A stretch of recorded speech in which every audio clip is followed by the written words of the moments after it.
नमस्कार। मैं विकास Kumar, assistant professor, राजकीय पीजी महाविद्यालय झुंझुनू, भूगोल। आज का हमारा टॉपिक है भारत में जनसंख्या वृद्धि की प्रवृत्ति। जैसा कि हम जानते हैं कि भारत की जनसंख्या वृद्धि की जो प्रवृत्ति है वर्तमान समय में भी तीव्र है, और इस जनसंख्या वृद्धि की प्रवृत्ति को जनसंख्या संक्रमण मॉडल और सिद्धांत के आधार पर हम समझा सकते हैं। मॉडल की अगर बात की जाए तो जनसंख्या वृद्धि दर वर्तमान में भारत की तीसरे चरण या तीसरे क्रम में पहुंच चुकी है। घटती हुई वृद्धि दर जिसे हम कह सकते हैं।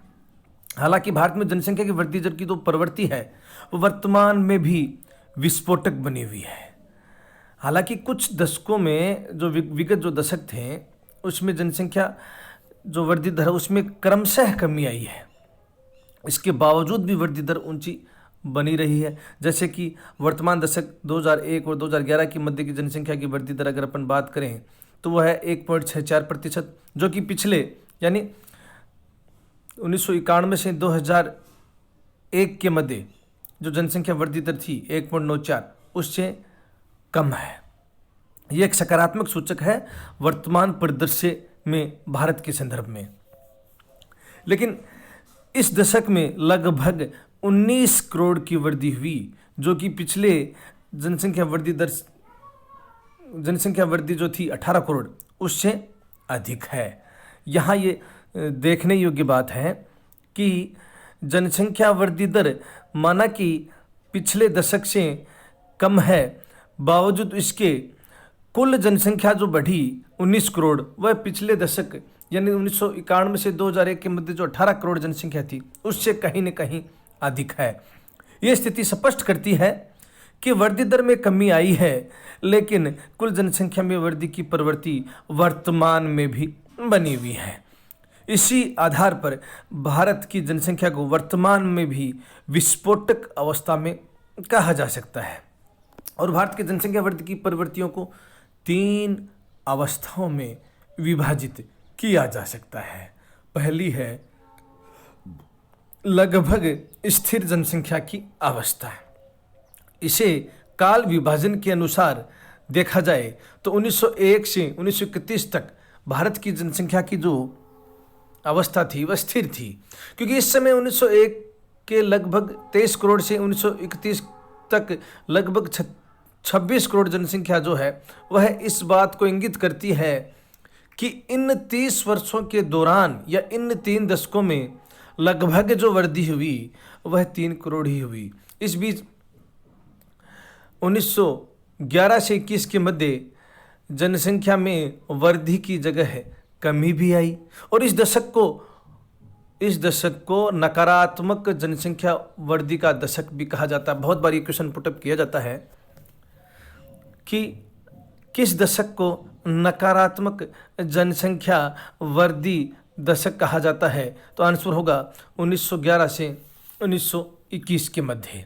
1911 के 25.2 करोड़ जनसंख्या थी, जो कि 1921 में घटकर 25.1 करोड़ रह गई। इसका कारण था प्लेग महामारी, जिससे लाखों लोग अकाल अपनी मृत्यु को प्राप्त हुए। और इस प्लेग महामारी के अलावा दूसरा प्रमुख कारण भी था पारिस्थितिकी परिवर्तन, अर्थात अकाल भी उस दौर में अपने चरम पर था। दूसरी जो अवस्था है वह है जनसंख्या में धीमी गति से वृद्धि की अवस्था। 1931 से 51 के मध्य जनसंख्या वृद्धि धीरे धीरे अपने स्वरूप में वृद्धि के स्वरूप में आना प्रारंभ हुई, और 1931 के 26 करोड़ की तुलना में 1951 में जनसंख्या बढ़ के हो गई 36 करोड़, मतलब 10 करोड़ का इजाफा हुआ इन 20 सालों में। इस समय अकाल एवं महामारी जैसी समस्याओं के समाधान की दिशा में कुछ प्रयास किए गए, जिसके कारण मृत्यु दर में कमी आई और जनसंख्या वृद्धि दर भी थोड़ी सी बढ़कर उस दशक यानी 1901 से 31 के दशक से बढ़ के अधिक हो गई। इसके कारण इस दौर में यानी 1931 से 1951 के दौर में जनसंख्या में निश्चित रूप से क्रमिक वृद्धि दिखाई दी। इसके बाद भारत में जनसंख्या विस्फोट की स्थिति धीरे धीरे उत्पन्न हुई और तीसरी अवस्था का आरंभ यहाँ हो जाता है और उस आरंभ के दौर को 1951 के दौर से माना जाता है। यानी 1951 के बाद वर्तमान परिदृश्य को जनसंख्या की तीव्र वृद्धि या विस्फोट की अवस्था के नाम से भी जाना जाता है। 1951 में जहाँ 36 करोड़ जनसंख्या थी और 1981 तक बढ़कर ये हो गई 68 करोड़, अर्थात 3 दशक में 32 करोड़ जनसंख्या एक साथ बढ़ गई। इतनी वृद्धि हुई जिसे विस्फोट का नाम दिया जा सकता है। इसका प्रमुख कारण एक और सामाजिक पिछड़ापन भी था। रूढ़िवादी सोच थी जिसमें माना गया कि पुत्र की प्राप्ति के बिना समाज अधूरा है और उस पुत्र प्राप्ति की लालसा में निश्चित रूप से जनसंख्या ने अपने चरम को छुआ।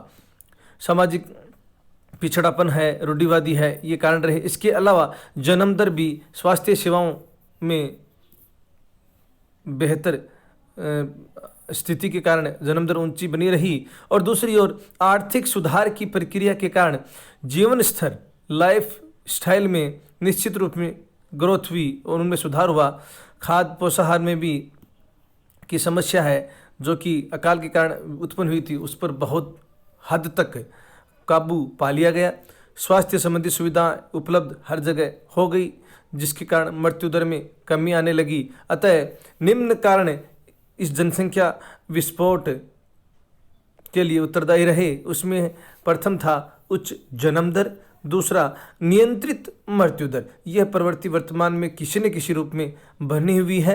हालांकि पिछले 3 दशकों में जनसंख्या वृद्धि दर में क्रमिक कमी आई है जो कि जनसंख्या नियंत्रण के प्रभावी कदम का संकेतांक है, क्योंकि सरकार द्वारा समय समय पर जनसंख्या नियंत्रण हेतु प्रभावी कार्यक्रम आयोजित किए जा रहे हैं जिसमें जन सहभागिता और समाज का एक तबका बढ़ चढ़कर भाग ले रहा है, जिससे भारत में जनसंख्या वृद्धि दर निश्चित रूप से आगे आने वाले सालों में भी कमी के रूप में इंगित होगा।